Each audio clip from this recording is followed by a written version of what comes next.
پہلی بات تو یہ ہے کہ جہاں تک گورنمنٹ کا تعلق ہے ہم اسٹیٹمنٹ دے چکے تھے کہ ہم کسی بھی اس وقت موجودہ پارلیمان میں جو پارٹیز ہے چاہے وہ پی ایم ایل این ہے چاہے وہ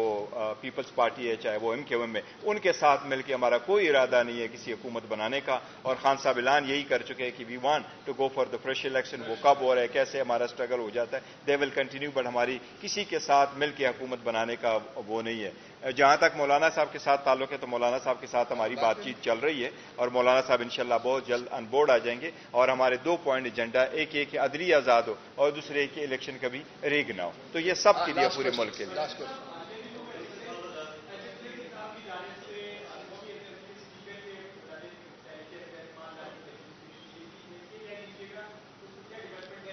دیکھو وہ ایک اسٹیٹمنٹ آ کر کے ہم نے یہ کر دیا تھا اور ساتھ یہی کہا تھا کہ اگر اسپیکر صاحب اپنے رویے کو اور ڈپٹی اسپیکر صاحب رویے کو چینج نہیں کر رہے تو پھر ہم اس اقدام پہ سوچیں گے ہمارے پاس کوئی آپشن نہیں رہے گا اور ہم صرف یہی ان سے بار بار ریمانڈ کرتے رہیں کہ آپ کسٹوڈین آف دا ہاؤس ہے ہم بھی اس پارٹ میں بیٹھے ہیں اور ہم سے مل کر ہی جمہوریت بنتی ہے تو اس لیے آپ ہمیں ٹائم دیں ہمیں امید ہے انشاءاللہ وہ ہمیں ٹائم دیں گے تھینک یو